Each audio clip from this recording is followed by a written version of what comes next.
नाजरीन आदाब, आप देख रहे हैं डेली उड़ान का फेसबुक लाइव पेज और मैं हूं आपका मेजबान मोहम्मद असगर भट्ट। इस वक्त पूरी दुनिया में आलमी सतह पर जो वबा फैली हुई है, इसने तमाम ममालिक को अपनी चपेट में ले लिया है और इस कदर लिया है कि अमेरिका जैसे एक तरक्की याफ्ता मुल्क भी इससे इसकी जो अमवात है इसमें बदतरीज उसमें इजाफा हो रहा है और इसमें अभी तक ताहाल कोई भी रोकथाम नहीं लग रही है। लेकिन हमारे मुल्क हिंदुस्तान के रियासत जम्मू कश्मीर और उसके पहाड़ी जिला डोडा के जो तहसील सदर मकामात है, इनकी जो दूरी है जिला सदर मकाम डोडा से काफी दूरी है, 50 से 60 किलोमीटर। हर नजदीक से नजदीक तहसील का जो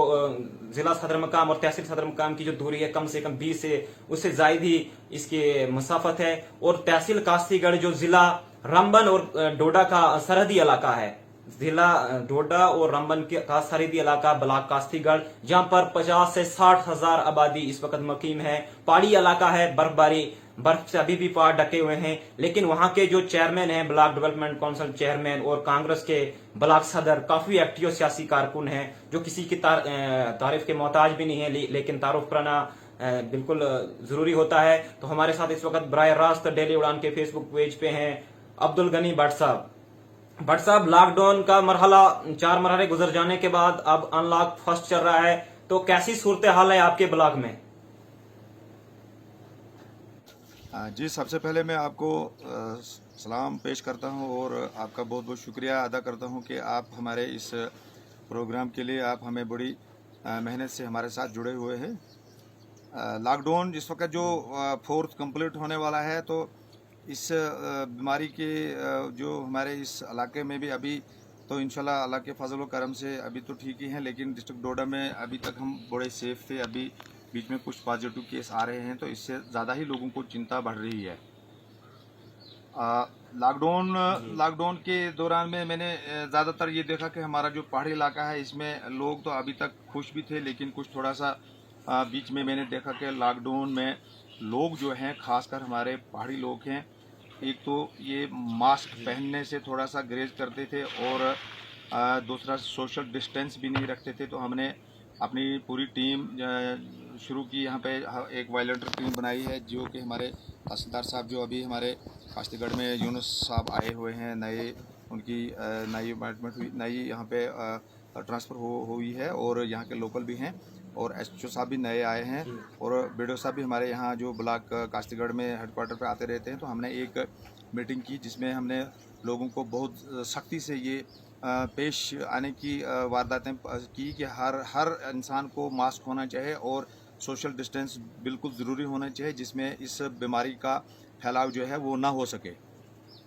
और इंशाल्लाह हमें उम्मीद है कि अब हमारे लोग यहाँ होशियार हो गए हैं और सोशल डिस्टेंस और मास्क वगैरह भी पहनकर चलते हैं, क्योंकि ये पहाड़ी इलाका है, इसमें तो बाहर निकलना ही निकलना है। क्योंकि ये सिटी की तरफ तो नहीं हो सकता है कि बाहर ना निकले, लेकिन अपने अपने घर अलग अलग घर हैं, उनमें बाहर निकलना है। फिर भी हमने बहुत ज़बरदस्त कोशिश की है और हर इंसान को समझाने की कोशिश की है कि लॉकडाउन में सोशल डिस्टेंस और मास्क पहन के रखो और सैनिटाइज़र हाथों को ज़रूरी लगाओ या साबुन से हाथ धो लो, किसी से हाथ न मिलाओ। ये हमने बहुत सारे लोगों को मीटिंगों में भी की ताकि बट साहब, ये मुझे बताएं, आपकी जैसे हमने पहले भी जिक्र किया कि ये जो तहसील कास्तीगढ़ है एक ऐसा इलाका है जिसकी सरहदें जिला रमन से मिलती है। इसकी कॉन्स्टिट्यूंसी जो है कास्तीगढ़ का बहुत बड़ा इलाका रमन से जा मिलता है, डोडा से भी इसके कुछ इलाके आते हैं। तो कैसी इस वक्त रमन की सूरत हाल देख के कितनी मुश्किलात आ रही हैं,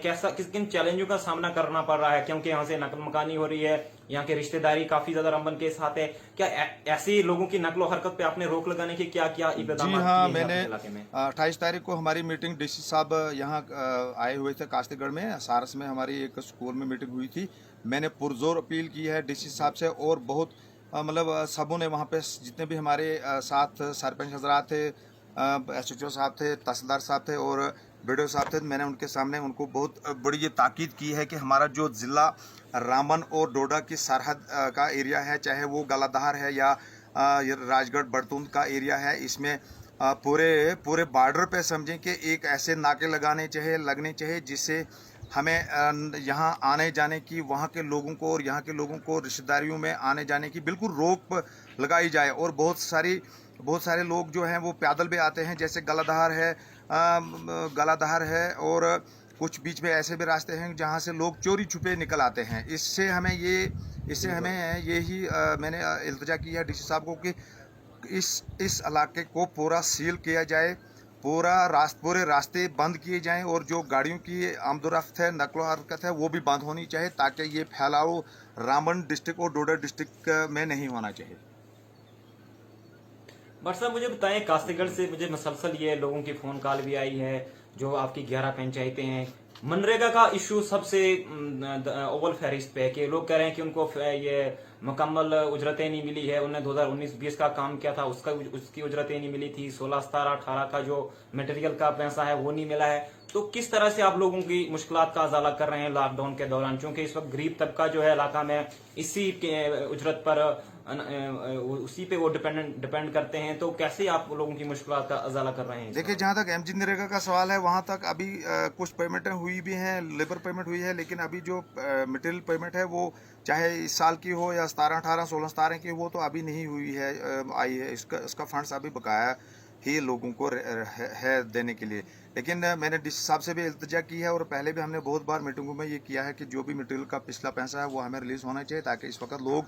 बहुत परेशान है पैसे के बगैर, क्योंकि लॉकडाउन में कोई भी गरीब आदमी काम नहीं कर सकता है और नहीं किया जा रहा है, क्योंकि यहाँ पे तो नरेगा के अलावा और कुछ है ही नहीं काम। और इसमें जो भी उजरतें हैं लोगों की वो जल्दी वागुजार होनी चाहिए और जो पिछला मटेरियल का पैसा है वो भी जल्दी रिलीज होना चाहिए, ताकि लोगों को वो मिले और लोग अपना राशन वगैरह अपने बच्चों के लिए ये यूज़ कर सकें। उसके बाद में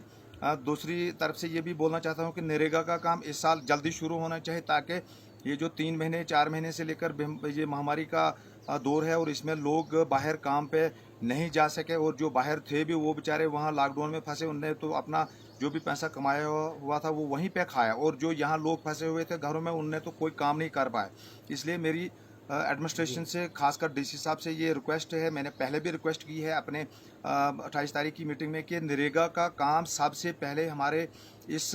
ब्लॉक काश्तीगढ़ में 11 पंचायतों में शुरू होना चाहिए। बल्कि हम तो सारी पूरे डिस्ट्रिक्ट डोडा की पहाड़ी इलाकों की डिमांड करते हैं, लेकिन हम खासकर अपने काश्तीगढ़ ब्लॉक के लोगों की जो हमारी जो 11 पंचायतें हैं, लुलोर से लेकर और खाती लावर मुंधार ए तक और कोटली से लेकर गागला और कुड़धार तक, हर पंचायत में एमजी नरेगा का काम शुरू होना चाहिए। और 100% ये नरेगा का काम शुरू होने से ही हमारे लोगों के सामने रोटी खाने का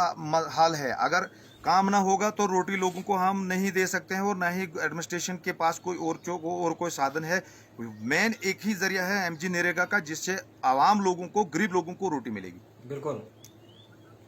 बट साहब मुझे ये भी बताएं कि प्रधानमंत्री आवास योजना के तहत जो रिहायशी मकान तामीर किए जा रहे हैं, तो आपने अपनी पंचायत में, अपने पंचायती कोरम को ब्लॉक की जो आपकी कमेटी है, तो आपने किस तरह की हदायत दी है कि किन लोगों को पहले कवर किया जाए? कोई ऐसा आपने लायामल तय किया है एक घरों की जो तकसीम है? बिल्कुल जी हाँ, इसमें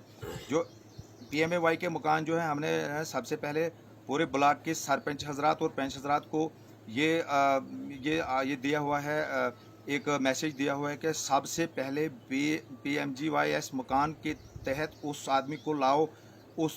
ज़ुमरे में उन आदमी को लाओ जो उसके मुस्तहिक हैं, जैसे कोई विडोज़ हैं या कोई यतीम है या कोई हैंडीकैप है, जो गरीब से गरीब है, जिसको रोटी खाने के लिए सुबह शाम बहुत मुश्किल से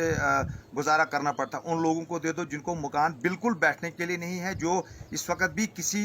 दाएं बाएं कहीं किसी दूसरों के घरों में बैठे हुए हैं। उनको ये हिदायत दी है कि उन लोगों को सबसे पहले फर्स्ट प्रायोरिटी पे मकान बनाने के लिए दे दो, और वही मकान बनाएंगे, और उन्हीं लोगों को पहले हमने उठाया हुआ है। इंशाल्लाह ये ठीक है, हमने जो भी कदम उठाया वो PMAY का अच्छा कदम है। इस वक्त जो आपको नाजरीन देख रहे हैं, इस वक्त आप ब्लॉक के सरबराह माने जाते हैं, आप BDC, आपको फुल्ली इख्तियार दिया गया है, तो आप लोगों को क्या कहना चाहेंगे कि हर पंचायत में आपने कितना कोटा रखा हुआ है, यानी पंचायत वाइज कितने इसकी डिस्ट्रीब्यूशन हुई है PMAY के तहत जो मकान तामीर किए जाएंगे साल 2020? इसमें हमारी तो कितनी तादाद रहेगी? इसमें हमारी हर पंचायत में, किसी पंचायत में 50 मकान है, किसी पंचायत में 40 भी हैं, किसी में 60 भी हैं, और जो SC कैटेगरी के हैं उनको 100% दिए हुए हैं। 100% देना उनको, ST और SC? हाँ, SC और ST जो है उनको 100% दिए हुए हैं। अभी थोड़ी सी दिक्कत है उसमें कि PMAY के कुछ मकानों का अभी जो फर्स्ट प्रायोरिटी पे है उनमें पैसा नहीं पड़ा है। इंशाल्लाह कई लोगों को पैसा पड़ा है, वो दूसरे बाकियों को भी पड़ जाएगा, तो वो काम जल्दी निकाल लेंगे और 6 महीने के अंदर अंदर हमारे सारे मकान जो हैं जिन लोगों को फर्स्ट प्रायोरिटी पर रखा है वो तैयार हो जाएंगे और फिर दूसरी शिफ्ट में दूसरे लोगों को भी करेंगे, इंशाल्लाह उम्मीद है। और सब आजकल मैं जानता हूं कि जब लोगों की रसाई जो है जिला सदर मुकाम डोडा एंड डिस्ट्रिक्ट एडमिनिस्ट्रेशन से कम हो गई है, नहीं पहुंच पाते हैं, गाड़ियां ट्रांसपोर्ट का सिस्टम नहीं है, तो ऐसे में जो लोगों की उम्मीदें होती है वो आपसे ज्यादा वाबस्ता हो जाती हैं। तो क्या क्या इस वक्त जो मेन मुश्किलातें क्या आ रही हैं लोगों को, हेल्थ के हवाले से या दीगर राशन के हवाले से या पानी के हवाले से, बिजली के हवाले से, क्या क्या इस वक्त जो सर फहरिस्त कौन सी मुश्किलात इस वक्त आपके कासीगढ़ इलाके में लोगों को दरपेश है? आपने ये बहुत अच्छा एक क्वेश्चन मुझे पूछा। मैं सारा आंसर सब डिपार्टमेंटों का इसी में दूंगा। जहाँ तक मेडिकल का हमारे इस इलाके में है, तो मेडिकल जहाँ भी हमारे सब सेंटर हैं उनमें दवाई की कमी है। कई जगह पे मेडिकल असिस्टेंट की पोस्टें हैं वो अभी खाली पड़ी हुई हैं, और जो नर्सें बेचारी ड्यूटी दे रही हैं वो भी तो ड्यूटी दे रही हैं, लेकिन उसमें हमें दवाई जो सब सेंटरों में नहीं है उससे हमने ज़्यादा भी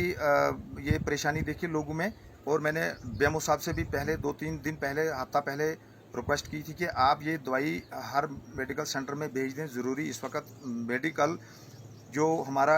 ये जो सिस्टम है ये ज़्यादा होना चाहिए, क्योंकि महामारी के दौरान में दवाई फ्री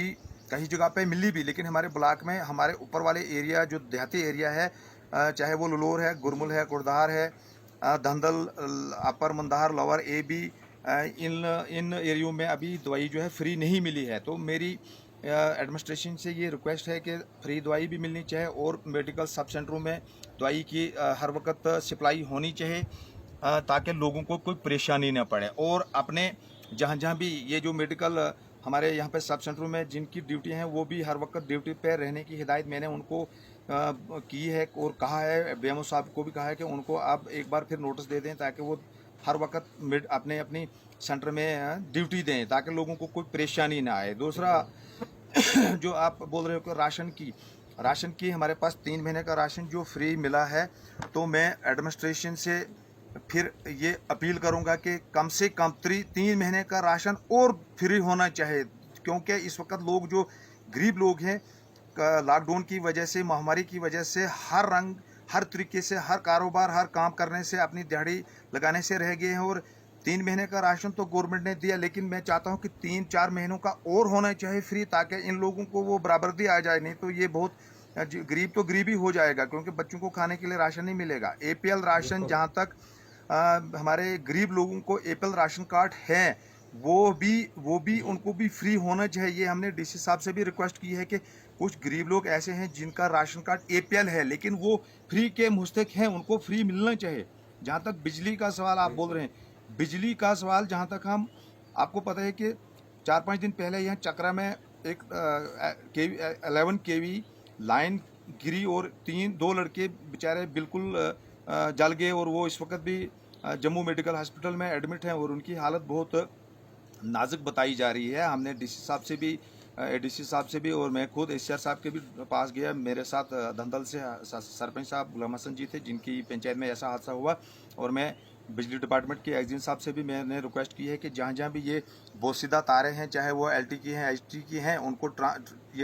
ये दूसरी तारें देकर अच्छी तारें लगाएं, नई तारें लगाएं और पुरानी तारें सारी हटा दें, क्योंकि कई जगह पे दरख्तों पे तारें लटकी हुई हैं। इस सिस्टम को, इस एक्टिविटी को ठीक करें, क्योंकि